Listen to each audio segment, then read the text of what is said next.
You have succeeded in championing the cause of the great players of the Negro Leagues. Yeah. And what, we're nearly 4 years now since they were recognized as major leagues. Yes. But now finally, prior to this year, the statistics move into the books. How rewarding is it for you, and what has the reaction been? It has been, as you can well imagine, tremendously gratifying. Now, I was a part of the process really from the onset, and what you mentioned is also very important, because in December of 2020, December 16th to be specific, Major League Baseball Commissioner Rob Manfred made the historic announcement that, first and foremost, they were officially and formally recognizing the Negro Leagues for what we already knew it to be, a major league. And then that they would roll the records of the Negro Leagues into the annals of Major League Baseball's history books. And this was monumental, because for historical validation, this was tremendously significant. And for the handful of Negro League players who are still with us, there's a tremendous sense of pride to see this. And for their families, this meant a lot. And so, pure gratification to see this happen. It was long overdue. And to see Josh Gibson's name at the top of several major offensive statistical categories, including single-season batting record of some 466, lifetime batting average of 372, number one in on-base percentage. And, for the better part, it has been widely accepted. Now, we knew there'd be a little bit of pushback, because there were just some who could not accept the fact that Josh Gibson's name is now above Ty Cobb. And as I've said on a number of occasions, it doesn't diminish Ty Cobb. Ty Cobb is still just as great as he was prior to this happening. But what it means is that Josh Gibson was pretty damn good too. And that I hope that this turns into a gateway of wanting to learn more about who these players. Who was Josh Gibson? Who was Norman Turkey Stearns? Who was Oscar Charleston, whose names now populate these statistical categories? And for us, that is what I hope comes out of this, even more than just the numbers. Because I've always said that had the doors opened sooner, the record books would be entirely different. Well, Major League Baseball essentially went back and opened the door, and the record books are entirely different.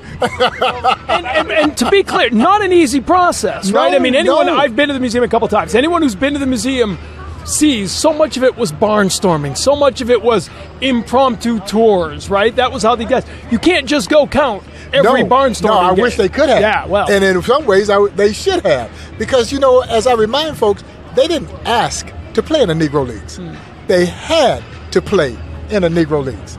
And so, but the committee was tasked with identifying official league games between 1920 and 1948. And they put together a dream team of Negro League historians and researchers who had the unenviable task of pulling together this data to create quantifiable records for this to happen. And of course, on May 29th of this year, it became official. I love that you get to tell some of these stories now in video games. Yes. Your voice resonates beautifully in MLB The Show, but it is opening the door to a whole new generation of baseball fans, sports fans, and just kids who are interested in learning more about this. What has that meant to you? Oh, it has been as gratifying as anything, because first and foremost, I saw myself doing a lot of things. I never saw myself being in a video game. And I think maybe I was a little naive to just how big the video game platform really is.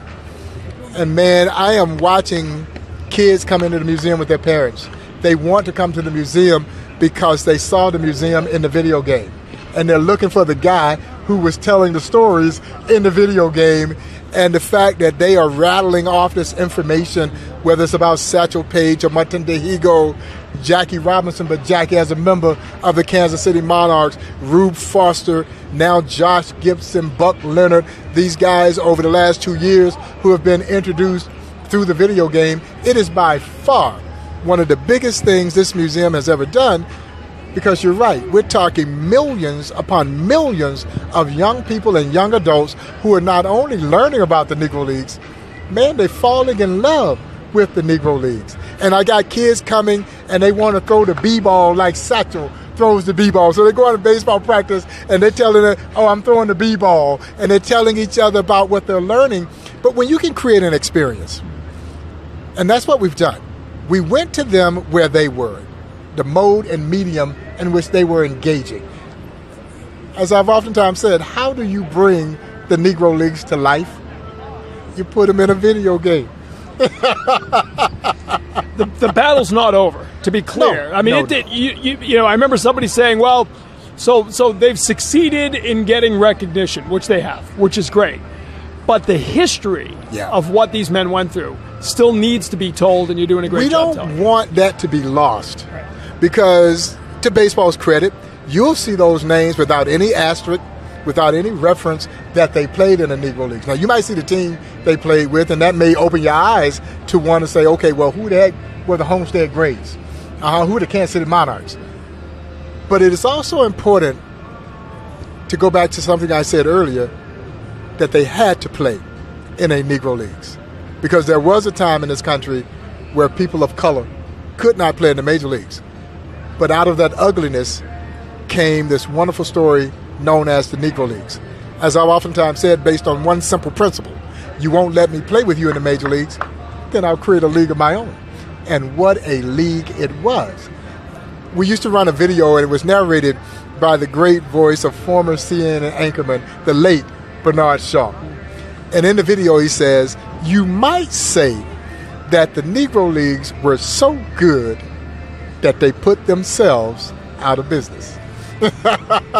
Forcing themselves into what were the major leagues at the time. Absolutely. Last year we talked about the expansion plans, about a new home. How's the battle going? It's still the battle, but we get our wins here and there. With fundraising, you never raise the money as quickly as you like to, but it is steadily moving along. And of course, it was bolstered here recently by a significant $2 million gift from Major League Baseball's Players Association, through its Youth Development Foundation, and to help jumpstart this campaign. And so I'm excited about it. I'm as excited as you can be about having to raise $30 million. But we think we've got a pathway to get there, and I'm hopeful that we can get there sooner than later. I really want to get ground broken on this project and get this new home built. As I like to say, Bill Old Buck, a new house. Bob, always a pleasure. We love seeing you here in Kansas City. Thanks for the time. We appreciate it. Well, we always appreciate the support that you guys give the museum, and the number of folks who come in each year who are Red Sox fans, who make sure they make their way to visit the Negro Leagues Baseball Museum. And for those who are listening, if you want to support this campaign, please visit www.nlbm.com. The campaign is called Pitch for the Future.